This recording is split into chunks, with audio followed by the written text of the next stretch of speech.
He may even identify himself with it and believe that he is what he appears to be. Welcome to the NCE Study Guide. I created this study guide using ChatGPT and Notebook LM. So think of these modules as AI-powered audio flashcards. Each one of these 20 modules contains 10 mock questions representing the kind of questions that you might encounter on the National Counseling exam. I created this primarily for myself, and I decided to make these available to anyone else who might benefit from this kind of study aid. But please note, while I have done my best to ensure that these modules align with NCE content, I encourage you to cross-reference them with trusted study guides and resources for the most accurate preparation. These modules are not affiliated with or endorsed by the NBCC or any official licensing board. And today I'm introducing a new case study module. Now, as you may already know, I took the NCE and I passed it a few weeks ago, but I learned so much from putting these modules together, and I enjoy seeing the downloads increase and hearing from listeners who reach out. So I've decided to take this case study approach to kind of bridge that gap between prepping for the NCE and really getting started as a mental health care professional in the field, really understanding the ethics and the different modalities and the interventions and how would I do a diagnosis for certain situations. So that's what you're going to be hearing in these case study modules. And I also want to remind you that I'm putting together a grassroots study group for anyone who is looking for some real life person interaction as you prep for the NCE, not just these AI puppet shows. So if you're interested, email me at ncestudyguide@gmail.com. So, with no further ado, here are your AI study buddies from Notebook LM. Enjoy. Nice to be in orbit. Hey everyone, welcome back. You're tuning in for our third case study module, and we've got 10 of these planned to really help you gear up for the NCE. That's right. We're diving deep into a specific case study, taking it apart piece by piece. Our goal here is to help you bridge the gap between theory and practice. Make those counseling concepts come alive and really see how they play out in real-world situations, which, let's be honest, is what the NCE is all about, right? Absolutely. And to guide us through this deep dive, we're going to be using the NCE Study Guide. Have you heard of this resource? Yeah, I think a lot of our listeners might be familiar with it by now, but just in case, it's a fantastic tool created by Glenn Osland. And Glenn brings a really unique blend of experience to the table. He's got master's degrees in, get this, folklore and clinical mental health counseling. That's quite a combination. Talk about a diverse skill set. Plus, he's been in the podcasting world since way back in 2010. So he knows how to break down complex information and make it engaging, which is, honestly, a gift when you're prepping for an exam like the NCE. For sure. And what's really cool is that Glenn created this study guide out of his own need. When he was studying for the NCE, he just felt like there had to be a better way to learn than just memorizing terms. Right, like how do we actually put these principles into practice? And that's exactly what he set out to do with this guide. He even calls his method for creating the case studies the AI puppet show, which I have to admit, when I first heard it, I was like, wait, what? It does sound intriguing. It is. So picture this. Glenn used ChatGPT, that AI language model, to help him write and refine these case studies. And he was very specific in his instructions. He wanted these cases to be grounded in solid counseling theory, evidence-based research, ethical considerations, the whole 9 yards. So he's using the AI as a tool to ensure the quality and relevance of the content. Exactly. And then once he had that foundation, he took all those materials, organized them into a Google Doc, and uploaded it to another AI tool called Notebook LM. Notebook LM. That's a powerful one. It's great for synthesizing large amounts of information, right? Yeah. It's like having a super smart study buddy who can look at these case studies from all these different angles and ask those questions that really push your thinking. Those what ifs and how does this connect to kind of questions that force you to go deeper. That's brilliant. So it's not just about passively reading a case study. It's about engaging with it, challenging yourself to think critically, and really making those connections that are so important for the NCE. And speaking of connections, if you're looking for a way to connect with other people who are prepping for the NCE and using the study guide, Glenn actually runs a weekly study group. That's a fantastic resource. If you're interested in joining, you can shoot him an email at ncstudyguide@gmail.com. Plus, if there are any case study topics or specific counseling issues that you're really wanting to explore, send those his way too. He's always open to suggestions for future modules, which is pretty awesome. It is. All right, well, let's dive into our case study for today. Case Study 003, Marcus the Angry Teen. We're going to walk through this step by step. We'll look at the problem that brings Marcus to counseling, his history, any ethical things we need to consider, how we might assess and diagnose his situation, what theoretical approaches could be helpful, and then some specific interventions we could use. And of course, no deep dive would be complete without some NCE-style questions to really test your knowledge and get you thinking like the exam writers. Sounds good. Okay, let's meet Marcus. He's a 16-year-old African-American male who was referred by his school counselor for, well, a whole lot of anger. Angry outbursts in class, aggressive behavior towards other students. And he's been skipping school a lot. Yeah, it sounds like things have really escalated for him. And like we often see in real-world counseling, we're getting different perspectives on Marcus's behavior. His teachers describe him as a smart kid, but totally disengaged. Easily provoked, they say. But at home, his mom paints a different picture. She says he's become withdrawn, spending most of his time in his room, and they butt heads constantly about rules. Those different perspectives are so important to consider, especially in cases like this. It shows that behavior isn't always straightforward, right? It can really vary depending on the environment. Absolutely. And then we have Marcus's own point of view from his initial intake session. He was pretty guarded, which honestly, I get it. He's a teenager being sent to therapy. It's not exactly a fun time. Right. But he did open up a bit and shared that he's tired of everyone seeing him as a problem. He admitted to skipping school because, and I'm quoting here, it feels pointless. That's a common sentiment among teens who are struggling. It is, and he said he's not suicidal, which is really important to check in on, but he does feel a lot of anger and loneliness. Oh, and he mentioned that he smokes weed sometimes, although he doesn't see it as a big deal. That's something to keep in mind for sure. Even if he downplays it, substance use can often be a sign of underlying issues or a way of coping with difficult emotions. Definitely. Now, delving into Marcus's history, we learn that he's been dealing with some pretty significant challenges. He's being raised by a single mom. His dad's been incarcerated since he was 10. And he lives in a neighborhood where violence is a regular occurrence. It sounds like there's a constant sense of danger and uncertainty. Yeah, and these kind of chronic stressors, especially during those crucial developmental years, can have a huge impact on a young person's emotional well-being, their sense of security, their ability to trust others. Absolutely. It makes you wonder about potential trauma, even if it hasn't been explicitly reported yet. Exactly. Now, in terms of past mental health help, it looks like Marcus hasn't had any formal diagnoses. He did have some brief counseling through school and middle school, but that's it. And his grades have taken a nosedive in the past year. Yeah, which isn't surprising given everything else that's going on. And while he's not currently in any legal trouble, he does have a history of disciplinary issues at school, lots of detentions, and even a suspension for fighting.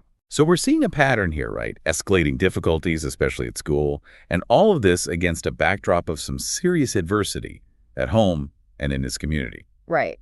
This background information gives us a much deeper understanding of why Marcus is struggling, and importantly, it's the kind of context the NCE loves to throw at you. They want to see if you can connect the dots. Exactly. Now let's talk assessment and diagnosis. We need to figure out what's really going on with Marcus, beyond just those initial referral concerns. And the guide points us toward a few assessment tools that could be helpful here. The first one that jumps out is the BAC3. Right, the Behavior Assessment System for Children, 3rd edition. What I like about this one is that it's a multi-informant assessment, meaning we're gathering information from Marcus himself, his mom, and his teachers. That's so valuable because, as we've seen, people often have very different perceptions of a child's behavior depending on the setting. Exactly. So the BSC3 helps us get a much more holistic picture of Marcus's strengths and weaknesses. It gives us a sense of how his behavior is consistent or different across those various environments. Then we have the Adolescent Anger Rating Scale, or AAR. This one is really focused, as the name suggests, on understanding the nuances of Marcus's anger. How often does it happen? How intense is it? What seems to trigger it? That kind of thing. We can also gain valuable insights through individual clinical interviews. Speaking with Marcus and his mom separately allows us to dig deeper into their experiences, understand their individual perspectives, and really hear their stories. And don't forget about all those records. School records, academic reports. They can give us some really objective data points on Marcus's functioning, especially within the school context. It's all about putting together the puzzle, right? Yeah. Gathering information from all these different sources to get the clearest picture possible. Exactly. And that leads us to the comment of diagnosis. What's the best fit for Marcus, based on everything we've learned so far? Well, the guide suggests oppositional defiant disorder, or ODD, as the most likely primary diagnosis. And I think that makes sense given his pattern of defiance, anger outbursts, and difficulty following rules, particularly with authority figures. But of course, we always have to think about those rule-out diagnoses. What other possibilities could explain some of Marcus's symptoms? Right. The guide mentions conduct disorder as one to consider. It's important to differentiate between ODD and conduct disorder, which can sometimes look similar, especially in a brief case study. Definitely. A key distinction is the severity and nature of the behaviors. With conduct disorder, we often see more serious aggression, deliberate cruelty, and a violation of others' rights. Yeah, and a lack of remorse or empathy is a big red flag for conduct disorder. But in Marcus's case, while he's definitely struggling, his anger seems more reactive and targeted towards authority figures. And it doesn't sound like he's intentionally trying to hurt others, or that he's completely lacking in empathy. The guide also suggests considering adjustment disorder with disturbance of conduct. That could be a possibility if we determine that his behavioral problems are primarily a reaction to a specific stressor, like his dad's incarceration or the violence in his neighborhood. And then there's PTSD. If, during our assessment, we uncover any hints of past trauma, we definitely want to explore that further. Trauma can manifest in so many ways, and anger and aggression can definitely be part of that picture. Okay, so we've got some potential diagnoses in mind. Now, what about treatment? What theoretical approaches could guide our work with Marcus? Well, the guide highlights 3 that I think are particularly relevant here. Lay them on me. The first one is Adlerian therapy. Okay, tell me more about that. It's all about understanding the individual within their social context.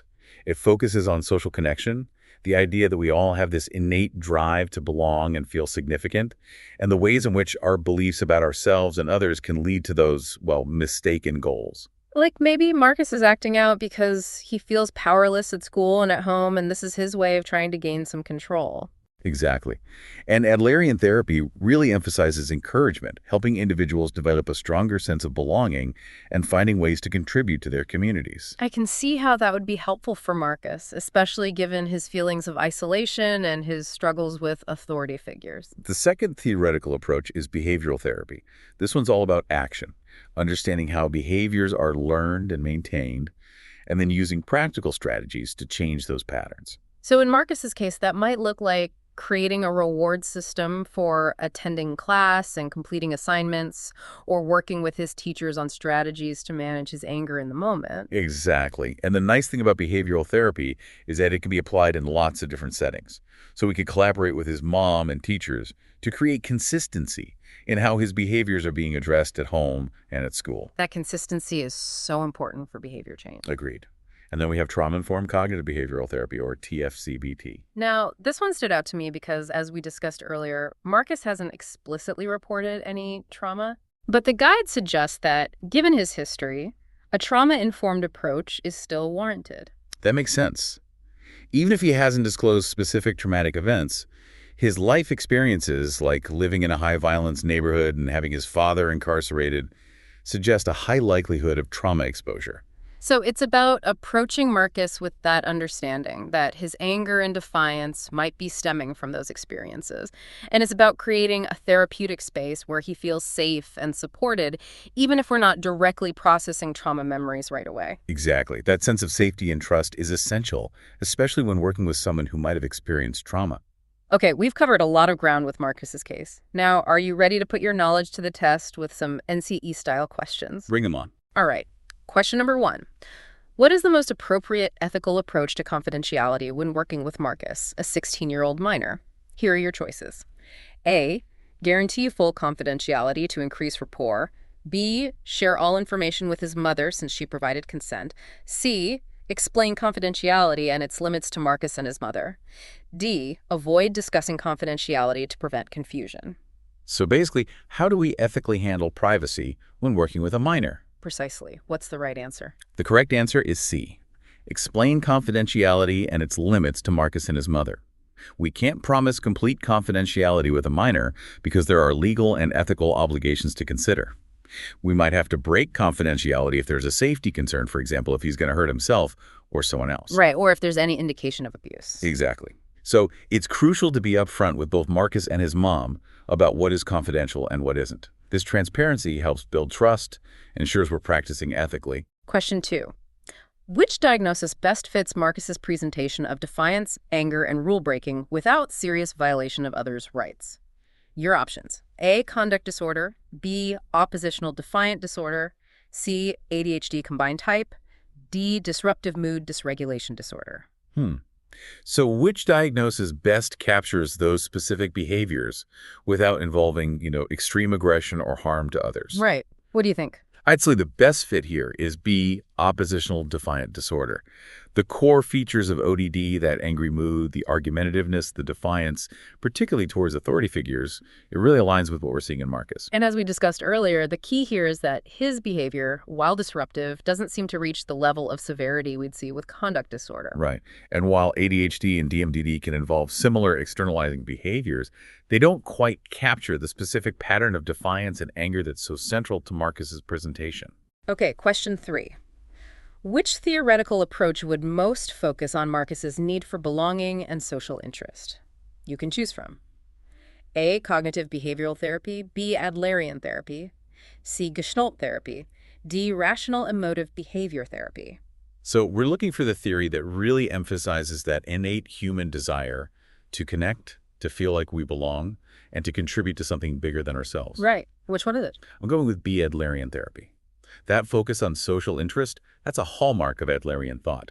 Remember, they believe that a lack of belonging and that feeling of inferiority can drive a lot of our maladaptive behaviors. So an Adlerian therapist would really try to understand those underlying feelings and help Marcus find healthier ways to connect and feel a sense of purpose. Exactly. All right, question 4. A key strategy in behavioral therapy for a client like Marcus would be A, dream analysis, B, free association, C, positive reinforcement for pro-social behavior, D, exploring existential themes. So if we were taking a behavioral approach, what would be a central technique for encouraging those positive changes in Marcus? The answer is C, positive reinforcement for pro-social behavior. It's all about reinforcing those desired behaviors, those positive actions and interactions, to increase the chances of them happening more often. Like praising him when he participates in class or giving him some kind of reward for completing his homework without a fuss. Exactly. We're not delving into dreams or exploring existential anxieties with behavioral therapy. It's about focusing on those observable behaviors and finding ways to reinforce the ones we want to see more of. Question 5. What assessment tool would best gather information from Marcus, his mother, and his teachers? The choices are A, MMPI-A, B, Beck Depression Inventory, C, Bayes C3, D, Sentence Completion Test.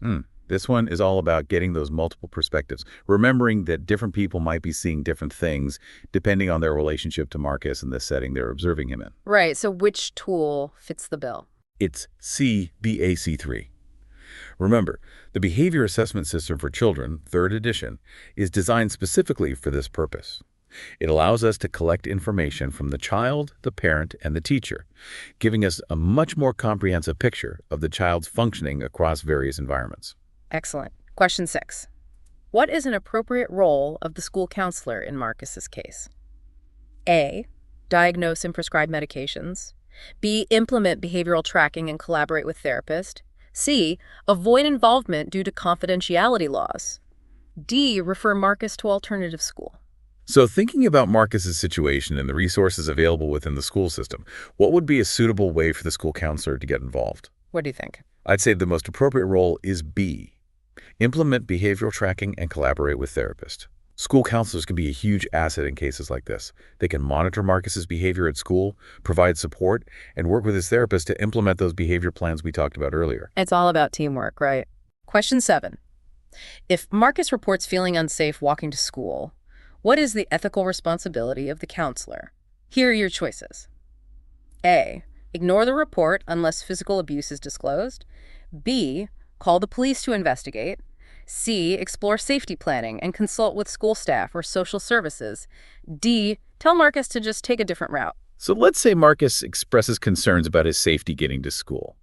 What's our ethical obligation as counselors? What's the best course of action? We can't just brush off his concerns, that's for sure. The answer is C, explore safety planning and consult with school staff or social services. We need to take Marcus's fears seriously and work with him to develop a safety plan. We might also need to involve the school or other agencies to ensure his well-being. Question 8. Which of the following behaviors would likely rule out a diagnosis of conduct disorder? A. Lying. B. Aggression to animals. C. Lack of empathy. D. Guilt and awareness after conflict. So which of these behaviors would suggest that conduct disorder isn't the right fit? What do you think? I'm going with D, guilt and awareness after conflict. Remember, a key feature of conduct disorder is a lack of remorse or empathy. So if Marcus is showing genuine guilt or recognizing the impact of his actions on others, it suggests a level of emotional awareness that's not typical of conduct disorder. Okay, on to question 9. A useful Adlerian technique with Marcus might be A. Dream interpretation. B. Hypnosis. C. Early recollections and exploration of social interest. D. Confronting resistance directly. All right, so we're back to Adlerian theory. Which technique fits best? What do you think? C. Early recollections and exploration of social interest. Adlerians believe that exploring those early childhood memories can reveal a lot about an individual's core beliefs and how they view the world. Yeah. And that focus on social interest, that's a central component of Adlerian therapy. Right, it's about helping Marcus find his place in the world, that sense of belonging and purpose. And finally, question 10. What is a potential long-term goal for Marcus in therapy? A. Eliminate all anger. B. Avoid all conflict. C. Develop healthy coping skills for managing anger and frustration. D. Rely solely on adults to resolve conflicts. So what's the realistic and beneficial long-term goal for Marcus in therapy? What do you think? Definitely C. Develop healthy coping skills for managing anger and frustration. It's not realistic to think we can eliminate all anger or that he can avoid all conflict. Those are natural parts of life. The goal is to equip him with the skills he needs to manage those challenging emotions in healthy, productive ways. Wow, we did it. We made it through all 10 questions. That was quite a workout. It was. But I think this deep dive into Marcus's case has been incredibly helpful. We've covered so much ground. We've gone from understanding his presenting concerns and his background to exploring diagnosis, theoretical approaches, potential interventions, and even tackling those NCE-style questions. And remember, if you want to keep this learning momentum going and connect with other folks who are prepping for the NCE, Glenn's weekly study group is a fantastic resource. You can join by emailing ncstudyguide@gmail.com. And if there are any case study topics or specific issues you'd like us to cover in future modules, send those suggestions our way too. Absolutely. Your feedback helps us make these deep dives as relevant and useful as possible for you. As you continue studying, I encourage you to think about those connections between different areas of counseling. How do assessment, diagnosis, and treatment inform each other? The NCO loves to test that kind of integrated thinking. That's a great point to end on. This has been Case Study Module 3 of 10. We'll be back with more deep dives to help you crush the NCE. See you next time. 1, 2, 3. Nice to be in orbit.